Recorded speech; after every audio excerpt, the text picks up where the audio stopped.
What's up all the people on the internet, my name is Milo and this is DailyPlus.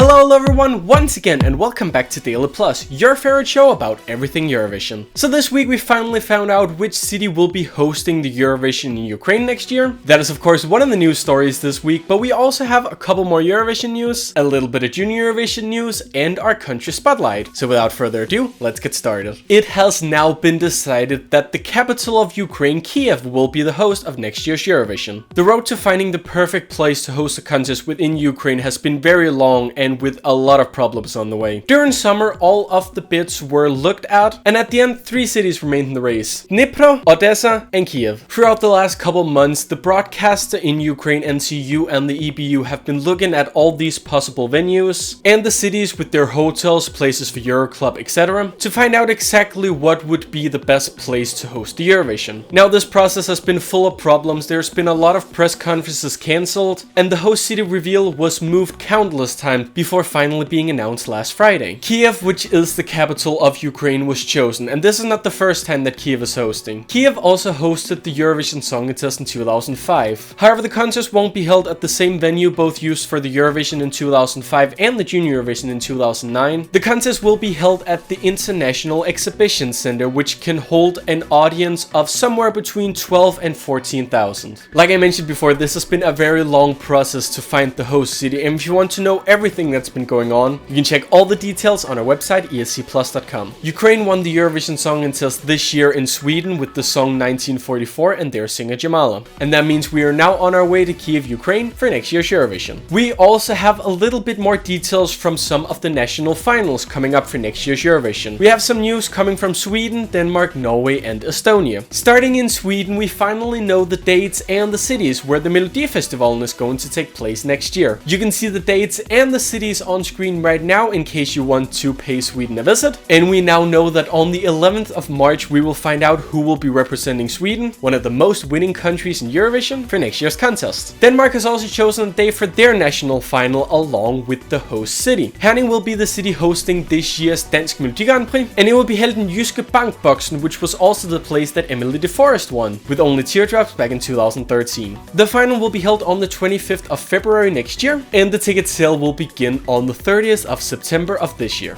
Norway unfortunately missed the final for this year's Eurovision, and they want to do something about that. They have therefore decided to bring back the international juries to the MGP. International juries were used in both 1985 and 1995, 2 of the years where Norway won the contest. So Norway is hoping that by bringing back the international juries, they have a bigger chance of winning the Eurovision Song Contest next year in Ukraine. We don't have that much information about the international juries so far. All we know is that it's going to be somewhere between 10 and 12 countries in this international jury. And finally, we have the plans and we have the dates for the esc-plus, which is the national selection from Estonia. For the first time ever, Estonia is inviting songwriters outside of Estonia to take part in the contest. However, the song does need to have some form of Estonian involvement before it can be submitted to esc-plus. The songs can be sent in from now up until the 1st of November. The pre-qualifying heats will be on the 11th and 18th of February, and the final itself will take place on the 4th of March. Now for some Junior Eurovision news, because this weekend we saw the national final in Ukraine, and we now know who the Eurovision winners will be represented by in Malta. The winner was Sofia Roll.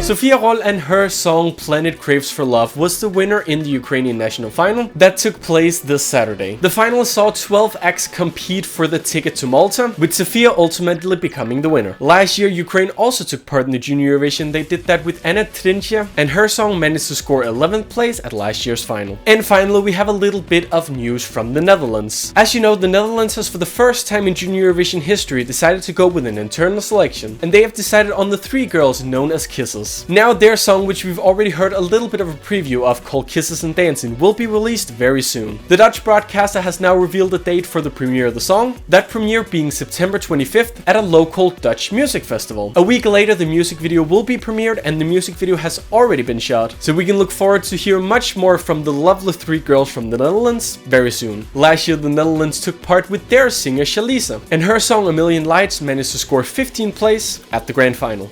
Now it is time for our country spotlight, and today we're going to the former Yugoslav Republic of Macedonia. Macedonia was one of the countries to take part in the very first edition of Junior Eurovision back in 2003. And they have actually taken part in quite a few contests. They took part in the contest from 2003 to 2011 with no stops. They have, however, taken a few breaks in the recent years. They took a break in 2012 and they did that in 2014 as well. However, they are one of the countries who have already confirmed participation for this year's Junior Eurovision, so we can look forward to see what Macedonia have in store very soon. Macedonia may not be the country who has done the best in Junior Eurovision, but they do have a couple good results. They have managed to score 5th place 2 times in 2007 and 2008. 2007 with the song Ding Ding Dong, which managed to score 111 points, and in 2008 with Pratimi SMS, scoring 93 points. However, Macedonia has also had some unfortunate luck and has managed to end it on the last place 3 times. That being in 2006, 2013, and most recently last year in 2015. Once again, we're going to be listening to one of the national final songs, this time of course from the former Yugoslav Republic of Macedonia. In the recent years, Macedonia has went with an internal selection, but it hasn't always been like that. From 2003 up until 2011, they held the national final Junior Eurosong. And the song we're going to be listening to today is from 2010. The song managed to score 3rd place at the national final, and you can take a little listen to the song, which on English means Open Your Eyes, right here.